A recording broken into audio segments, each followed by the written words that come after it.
We supply Kenya, we supply Uganda, we supply Rwanda, we supply Eastern DRC, especially the mining areas. We supply South Sudan. Hopefully, in the not too distant future, we will build a pipeline to Ethiopia, all for white products, all for refined products. Now, Africa's largest oil producer, Nigeria, or one of Africa's largest. Nigeria has many pipelines running from the oil field to the ship. Nigeria suffers, as we always read, periodic, some may say regular. Endemic. Endemic is not a bad word. Come on, you are learning. Endemic shortages. I lived there for 6 years, I should know. Of product. You tell me, since April 2015, when's the last time you experienced lack of product here? You mean when I actually went to a petrol station? And you're told we have no petrol because KPC haven't delivered. How do you know petrol? Because KPC have letter. When? I don't remember actually. Thinking back. We don't give credit to these people. I was showing you the pictures here. These are all Kenyans. These are Kenyans running this company. They have kept a 40-year-old pipeline 15 years beyond its sell-by date, so to speak, beyond its economic life going. They have patched it up. It's leaked here, they've repaired. It's leaked. You should see some of the work they do in horrific weather. They hot weld. By hot weld, I mean they repair a pipeline, they weld a pipeline while product is flowing. Through it? Through it. And that product is flowing. And flammable. At 700,000 liters an hour. And it's flammable. It's flammable. And they have a blowtorch. They hot weld. These are Kenyans. Why don't we, every time I read of Kenya Pipeline, and our communications manager and my fellow directors will know how worked up I get early morning when I see these stories. It always strikes me. We have an almost pathological need to bring ourselves down. Absolutely. It's called PhD. These people are running, these people who work in KPC, of whom I am proud to be a leader as chairman, are keeping a complex system going every day. The other day, I think it was either in a letter to staff or my infamous headlined interview on Sunday, I said the daily miracle that is the delivery of product to Kenyans and East Africans every day. Come on. Despite 2 elections last year and that period of uncertainty? Not a shortage here, not a shortage in Uganda, not a shortage anywhere. Working with the ministry, working with the oil companies, we planned, we brought in product early, we shipped it. That PhD syndrome I was talking to earlier on, it's called pull him or her down. Yes, I've heard of it, unfortunately. Yeah, it's here, endemic again. You mentioned Ethiopia a moment ago, pipeline to Ethiopia. What about the Lapset, the so-called Lapset, the pipeline all the way from Lokicha, if you will, to Lamu Port? Is that... Again, you need to break this down a bit. We tend to talk in very... Originally, I remember Lapset being conceived as a system of economic activities. It's not a pipeline. Lapset is not a pipeline. Lapset is a series of economic activities: roads, port, rail, resorts, cities, airports, whatever. And as its name implies, Lamu Port, South Sudan, Ethiopia, with the ambition ultimately of going all the way to Dakar on the west coast. Right. That is the ambition. Obviously, one takes bite-sized things. And remember that before that Lamu was conceived, that Lapset was conceived before Kenya discovered oil. So fast track to today. What is What is the priority? It is to evacuate. That's the word we use. It's not evacuation as in your journalistic world, but evacuate crude oil from Lokicha to Lamu. That is the project. What's the distance? 800 kilometers and change. And crude is thick. Crude is thick, so it's a heated pipeline. I think it'll be one of the world's longest heated pipelines. So it's heated to keep the crude going. That is a project. Now, as is our want as Kenyans, the immediate assumption is it won't happen. Yeah. It will not happen. You're saying it will? It will. And where did I read a story that they said they're going to be using trucks? If that crude comes out of the oil sooner than we expect, they'll be trucking it. No. The trucking was a specific initiative. It's called Ali Oil. It's called what? Ali Oil. While the pipeline is being built, the trucking was to establish a market for Kenyan oil. So it will be trucked to Mombasa, aggregated, put on ship, and sent off. But that is not the permanent solution. The permanent solution is a pipeline from Lokicha to Lamu. And it'll happen in our lifetime? It'll happen in the next 2-3 years. What do you mean? What do you mean? Why are we so skeptical? How long? Can you remember the old Ithiopia road? Yeah. Oh my goodness. Can I remember? And can you remember the skepticism we had? Yeah. As Kenyans. Yeah, absolutely. That it'll be built. Today, I remember in the elections of 2013, one of the most striking things that came across to me as I listened to campaign speeches, either at the presidential or at the gubernatorial levels, was candidates promising roads, thicker road type things, because we had been shown it can be done. Why? In July, 1st of July, we have line 5 on. We will have 1,800 and change kilometers of pipe, 1,100 and change kilometers of pipeline. Why would you then step back and say we can't build an 800 kilometer pipeline? I don't see why. All right. I hope we'll be around to report on that. Oh, Jeff. John Gomi, you had a chance, because you grew up pretty privileged. You had a chance to go to any school of your wish. And this is Richard Kagoy sending me this point. He says, you chose to go, or rather you ended up at Jamhuri. You could have gone to Lenana, you could have gone to Nairobi, you could have gone to where we went. Why? I've been asked that question many times. And I think one needs to understand the context. I was born in the mid-50s. Kenya became independent in 63.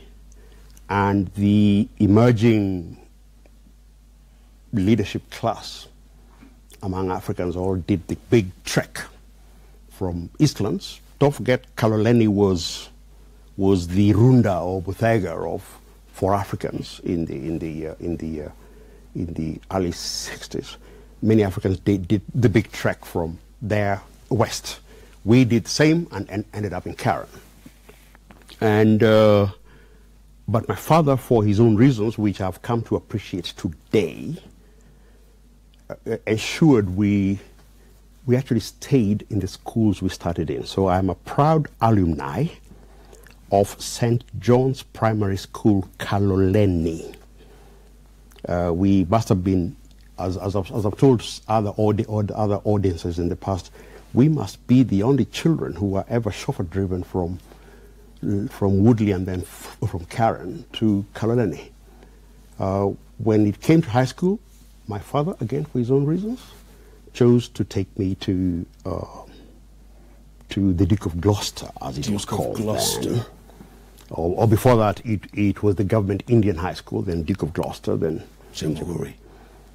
And I don't feel any worse for the wear. I feel that I have experienced 2 or 3 or 4 worlds, which has been a very good experience. And yet you could have gone to Prince of Wales or Duke of York.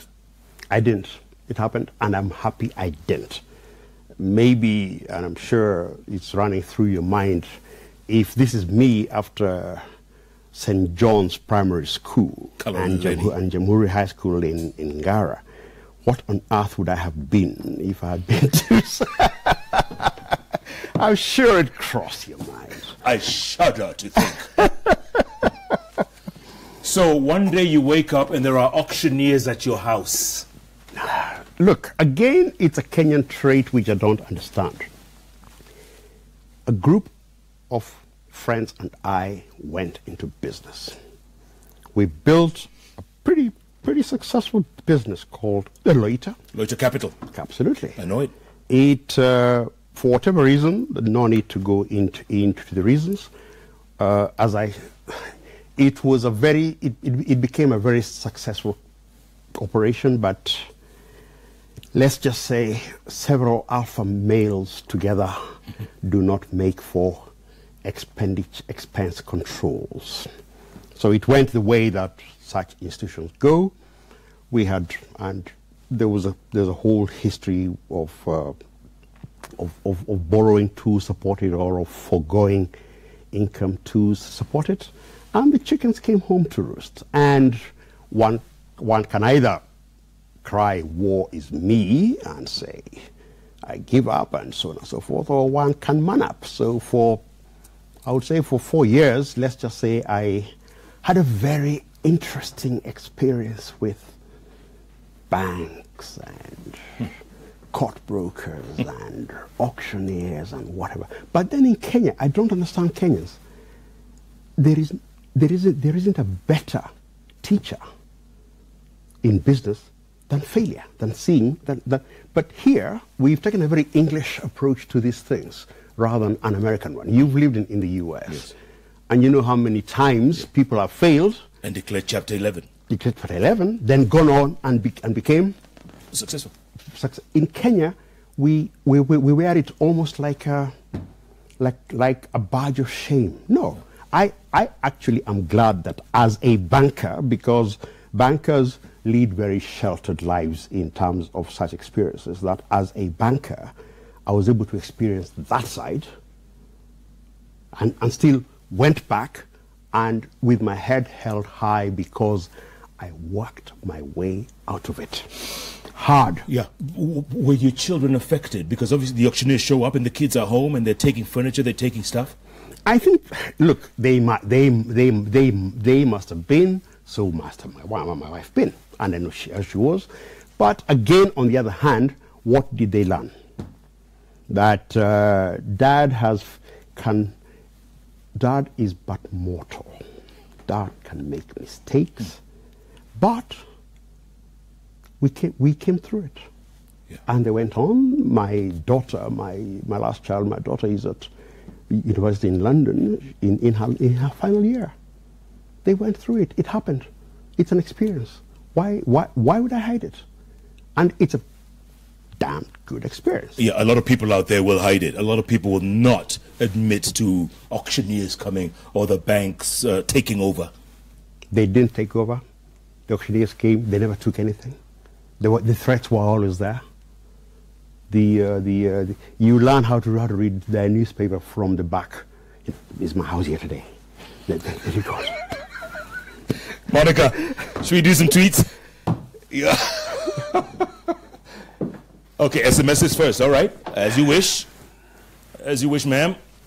First SMS is Mark.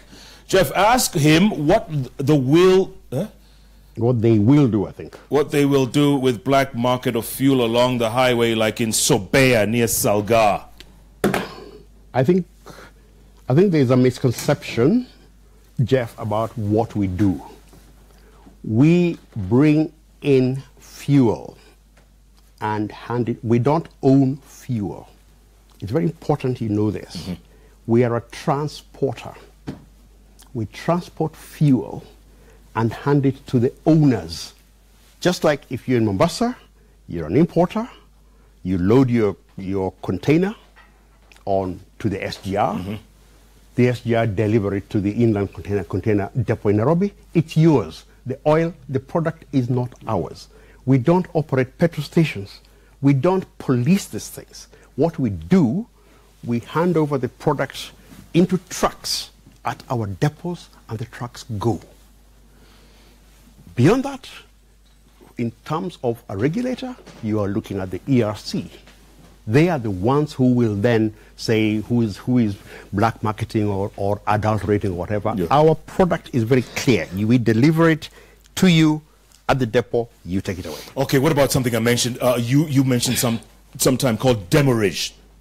Demurrage is very simply when a ship comes to the port and the unloading of the ship takes longer than the time allotted to it. So the waiting period. The waiting period. And that is? Then if that waiting period happens on cargo coming in under the what's called the OTS, the system that brings in petroleum products into Kenya, if the unloading, if the ship time at the port goes beyond that free time, so to speak, that allocated time, then they begin to charge. Yeah, and that charge is paid up by us. I mean, that charge is included in the calculation of the price of petroleum products by the ERC. Yes.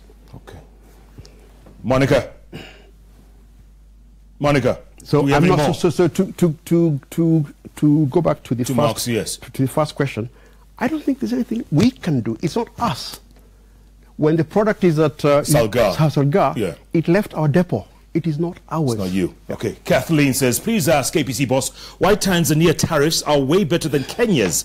KPC delegates have been to Rwanda and Tanzania, but no way forward has been concluded. Tariffs way better in TZ than Kenya. Tariffs are a subject that is of great interest to us. At the same stage board meeting I mentioned earlier today, we discussed it again. Tariff is made up of things, of elements. What I can tell you is that this is something that is of utmost interest not only to us, but to the Ministry of Petroleum, because ultimately the tariff feeds through to the cost of petroleum to you and I at the pump. So I can't address the precise point of the question that tariffs in Tanzania are better than tariffs in Kenya. It's, if I remember the figures that I saw today, transporting fuel by pipeline to Kisumu and then putting it on a truck to Kampala is still marginally cheaper to do it that way than to do it via Tanzania. But what I can tell you is that tariffs are a major subject for us at the moment to look at. And one thing that, to connect it back to line 5, when line 5 comes and it's working optimally, you reduce demurrage. So you also increase the volume coming through. When you said 1 million liters an hour. Yeah. When you increase the volume coming through, you reduce the unit cost.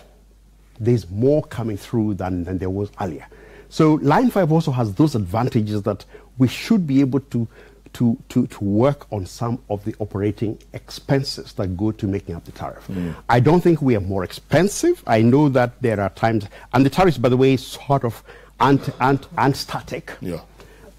But if he's saying, can we do better on tariffs, I can answer if he or she is saying that, I will categorically say that that is something that we are looking at very, very closely. Okay. Engineer Thitai, what are they doing about the unbecoming spillages happening in the old Line 1, especially at kilometer 395 to 397? Ask him why the pigging report for the year 2017 is yet to be released. This is all rocket science to me. Okay, so old Line 1, yes, especially kilometer 395 to 397? I go back to, we have a 40-year-old pipeline. We have spillages. We have leakages. We've been unfortunate in the last few months to have that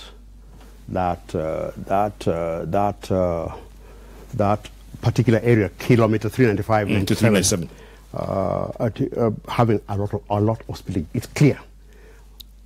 The only thing we can do now, unless you want us to stop pumping fuel, is to keep repairing it and ensure that Line 5 comes on stream. That's it. And repairing it hot, as you said. Yeah, hot welding and all that, yeah. We don't stop pumping.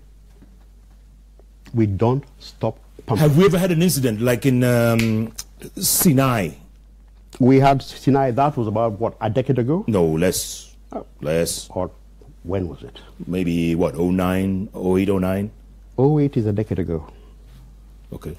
In 2015, we had a spillage, a leakage in Tange, which is in Makueni. That was it is particularly complex because it's also by a river, so it contaminated the water source. It's by agricultural land. That has occupied my time a lot because those farmers, that community, are stakeholders. Our pipeline runs 1,400 kilometers through people's land. We have right of way, but it is the communities who live there that basically are our allies in keeping it, in maintaining its integrity. That spillage has cost us a lot in terms of time spent there. I've gone there maybe 5-6 times. I spent a lot of time talking about it.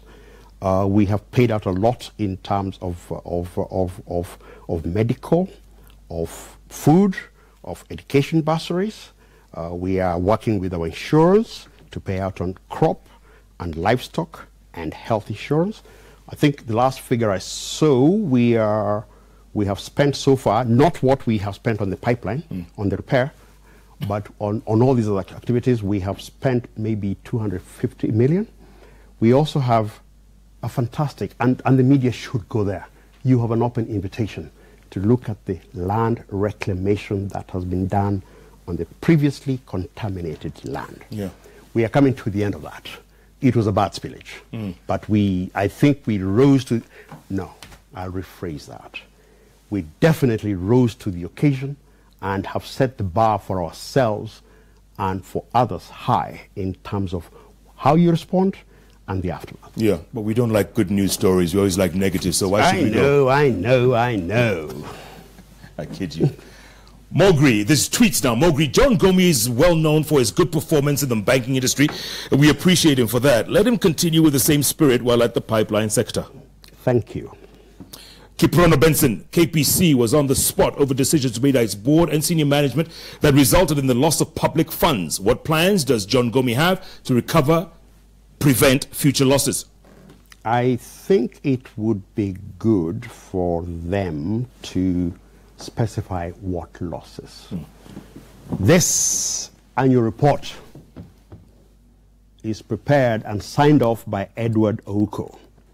There are there's one qualification to do with a dispute we have with an oil marketer, which is a 4 billion shillings dispute, i.e. we are asking the oil marketer to pay us that. There are 2 matters of emphasis. One is that we operate at Mombasa and at Moi and JKL airports without title deeds. We've been asking for those title deeds for years. We've been operating there for 30 years.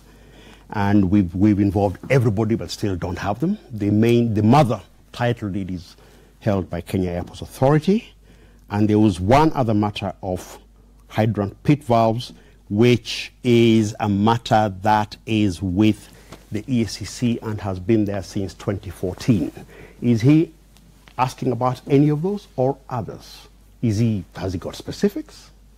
Ask. I will tell him. If I don't know, I don't know. And when you say Edward Ouko, you mean the Auditor General? Correct. Signed off on this? Signed off on this. Here it is. Show your viewers, my friend.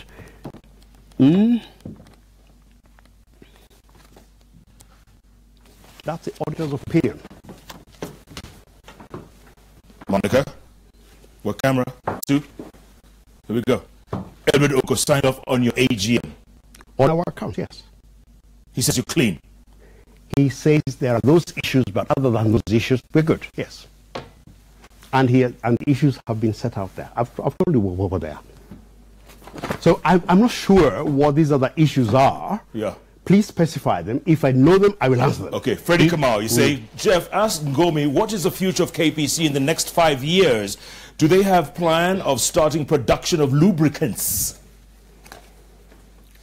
We have an overall strategic plan called Vision 2025.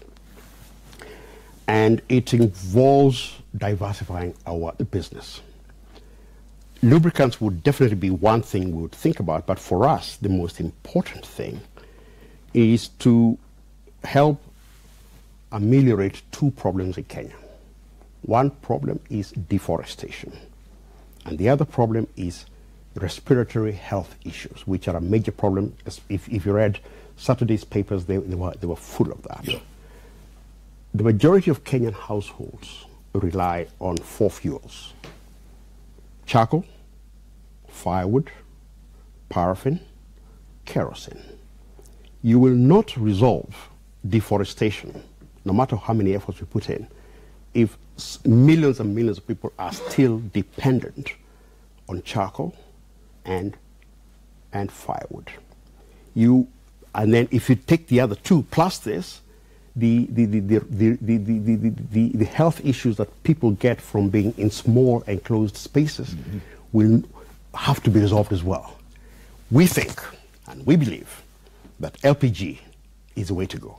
I'm sure you use liquid. Go on. I'm sure you use LPG, you use gas in your house. Yeah, gas. If we can get gas to become a major fuel for Kenyans, we will go a long way to working on the deforestation, the environmental issue, and on the health issue. Yeah, that is where we are looking. Costs.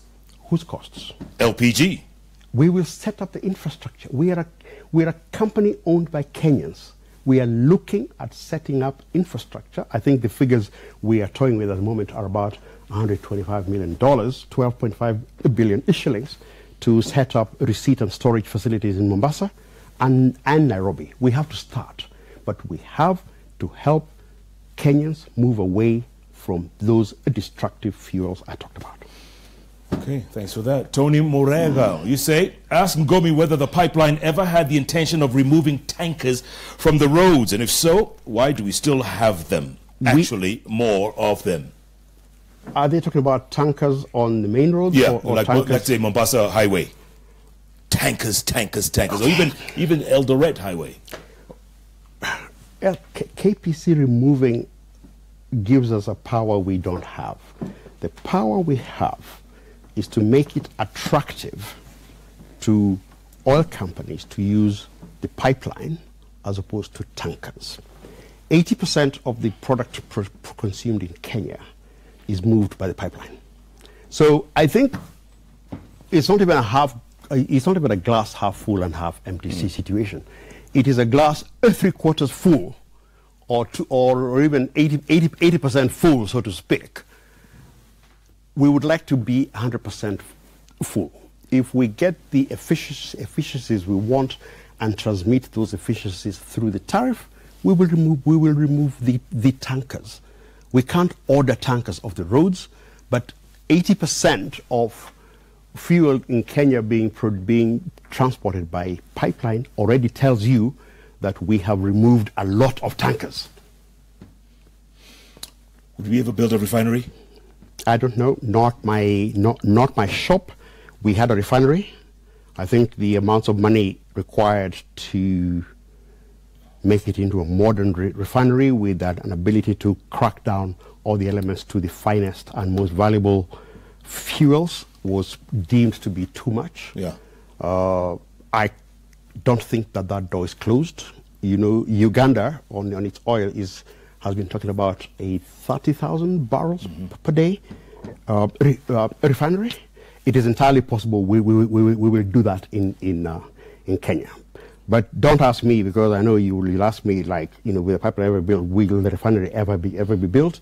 I think at the moment, while a refinery is probably out there, yeah, we are focused more on the export of of crude oil. Dr. Njoki, psychiatrist, she says, Kenya could do with more Ngumis. Really? Sir, keep it up. Character has its place. Wow. Joey Totia, Gomi has nailed it. He has nailed the industry issues dead on. Very candid, forthright, and refreshing for a public official. Semi. I'm a non-executive. Semi. Who else? One more. Ahmed Abdi. He said, John Gomi, chairman, Kenya Pipeline Company, who happens to sit with me on the same board at KEPSA in Kenya Daima. A very visionary and selfless leader. I have learnt a lot from him. Kudos. Ahmed Abdi. Thank you, Ahmed. But then you need to say who doesn't. They like me, come on. I'll go there right now. Robert Alai has come in with... Oh, God, Robert. he's my helicopter man. He is your helicopter man. That's exactly what he's talking about. yeah, he's talking about... I think what I ought to do... Yes. Is to release the entire manifest of my helicopter utilization, because clearly this story will never go away. Yeah. I have been tempted to say, right, it does paint me as a playboy, as a swashbuckling playboy, whatever. But it's a good story. Yeah. One only wishes it was not a story, but true. And you say, then I would feel I'm being crucified, so to speak, for something I did, rather than something that has passed into semi-legend. Yeah. Well, legend is the word. A lie. Are you satisfied? All right, but look, the tweets are coming in so thick and so fast, man. We could spend more time, but I know you got to go.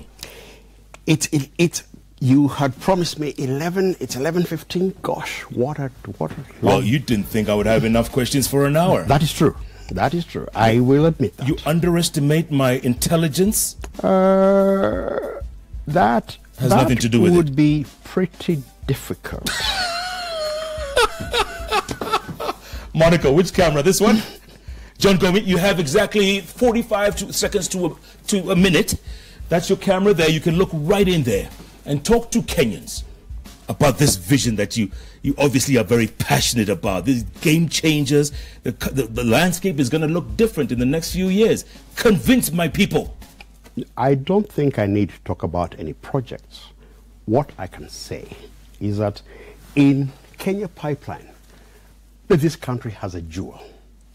Disregard all the noise and nonsense that you hear about it. This country has a jewel. It has kept this country and this region oiled, and it's got the vision to do more than transport and store petroleum products. That's it. That's it. Again, any regrets? No. None? No. Such is life. It's like saying, what do you want, a path like this? It's got to have this. Absolutely. But I'm sure you can't wait to get back in the private sector. I am in private sector. I'm not an executive chairman. Yeah, but you need to raise some real money. 68,000 ain't gonna go very far. We'll do it. We'll do it. We'll do it. Don't worry. Well done, John. We'll do it. Congratulations. Thank you. Thanks for your time. Thank you, Bonner. What advice would you have for some kid out there, young person, young man, woman, who stutters, who was born with a stutter and a stammer, and are so scared to death when they address crowds? And you address audiences all the time. What do you tell them? I could give you psychological stuff, but I'll tell you an advantage of stammering, which you could use to your advantage, so to speak. Turn a positive, a negative into a positive. I hate using such trite cliches, but that's it. People pay attention. People pay attention. You will get more attention than you fluent people do. Did you ever watch the King's speech? I gave away more than 20 CDs of it. Yeah. I recommend you watch the King's speech. That's you, man. That's you. You learn to control that fear. Thank you, man. And this was not a cleansing. This was not a laundromat. I I would bloody well hope not, otherwise I would have wasted my time. Duke of Gloucester, I tell you. Thanks so much. Thank John you, Gomi there, folks. Keep tweeting. This man called it. He took every question and he gave as much as he got. It's up to you to decide. I'm not here to convince anybody. It's up to you. You make the call. In the meantime, keep tweeting at Koinange Jeff, at Citizen TV Kenya. Hashtag is JK Live. By the way, why aren't you on Twitter or Instagram or Facebook? I don't need to be. Why do I need popularity? I do my job. Damn. By the way, did I? Oh, you put on your glasses? By the way, did I mention that JK Live is powered by Standard Chartered? You didn't work for them, did you? Well, the mothership Standard Bank. I may still do. You never know. You never know. Standard Chartered. By the way, a special thanks to Thailand Carpet as well as Hotpoint Appliances, both partners with Standard Chartered Bank. You can now get premium furniture, home decor, and appliances to upgrade your house. All thanks to Standard Chartered. Standard Chartered, here for good. Thanks so much for being a part of this show. Tomorrow morning on Jeff and Jalas at 6 a.m. to 10 a.m. Join us. It's going to be a laugh a minute. And I hope you've learned as much as I have on this show. Remember, every Wednesday, it's all about those 3 letters on the keyboard that follow each other, namely JKL, right here on Citizen Television. Thanks for being a part of this show. Good night. Good luck. God bless this great country of ours. Thank you very much, John.